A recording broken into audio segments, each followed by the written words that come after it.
რას გრძნობთ ჩაფიქრებული პიროვნება თქვენს მიმართებაში? მოდით ეს თემა განვიხილოთ. მესიჯი ყველასთვის იქნება, მაგრამ არა ყველაფერი ამას ყოველთვის ვამბობ ხოლმე და გაითვალისწინეთ. რას გრძნობს თქვენს მიმართ ადამიანი, რომელიც რეალურად საზღვრებს გიწესებთ რატომღაც? არ გაძლევთ საშუალებას უბრალოდ მარტივად გამოხატოთ საკუთარი თავი. ემოციებით, მგრძნობელობით. იძულებულს გხდით აირეკლოთ სარკისებურად. რატომ? იმიტომ რომ თქვენდავი არავითარი გრძნობა არა აქვს? არა. ცდებით. აქვს და მერე როგორ. თუმცა აქ პრობლემა სხვა რამეშია და ავხსნი რა არის ეს. რა თქმა უნდა, ეს მისი პრობლემა არის და არა თქვენი. ის ფიქრობს, რომ ურთიერთობა მისთვის ბორკილებია. არა და პირიქით. ურთიერთობა არ გართმევს თავისუფლებას, არამედ გმატებს სიმამაცეს, მოტივაცია იყო ის, ვინც რეალურად ხარ. მისი ყველაზე დიდი შეცდომა რა არის, იცით? ელოდოს იდეალურს. იდეალური კი არავინ არ არის, ეს ვიცით.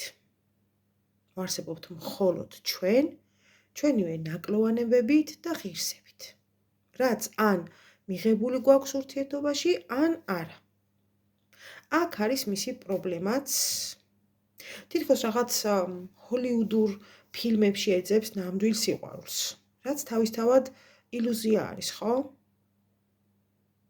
არადა რომ გკითხოთ, რეალური თვალებით უყურებს სამყაროს. არადა წყვილწინ ხავხართ თქვენ? თქვენ, რომელიც მზად ხართ კითხოთ, დღეს როგორ ხარ? მაგალითად, მიხვედი სახლში? თქვენ, რომელიც მასთან ერთად დალევთ ყავას დილით. საღამოს ფილმს ჩაუჯდებით. თქვენ, რომელიც ჩუმი თანაგრძნობით გაიზიარებთ მის სიხარულსა თუ ტკივილს.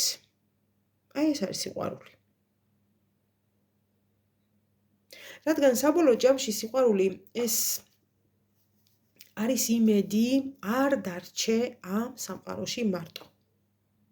რადგან თუ ასე იქნება, ამაზე დიდი სინანული უბრალოდ არ არსებობს. და ეს ყველაფერი ავხსენი იმით, რომ თქვენს რჩეულს მიმღებლობის პრობლემა აქვს და არა გრძნობების. ვერ ვიტყვი ხა თქვენს გამო ვენებს იჭრის თქო, მაგრამ უგრძნობიც არ არის. პირიქით. ძალიან ძვირფასი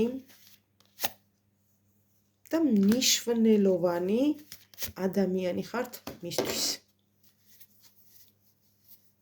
ძლიერი საყრდენი, დიდი პატივისცემა, მძლავრი ვნება, მაგრამ მაინც არასაკმარისი.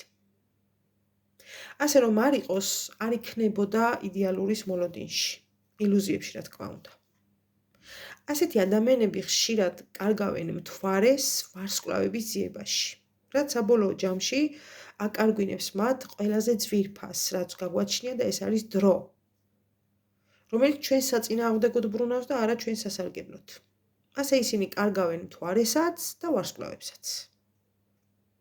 გრძნობები არის თქვენ შემთხვევაში, მაგრამ მიმღებლობა არა. და ეს არ არის სიყვარული. მე წარმატებებს გისურვებთ, პირად კითხვები WhatsApp-ზე 557 16 50 ძალიან გთხოვთ. ნუ მირეკავთ, მომწერეთ და გიპასუხებთ.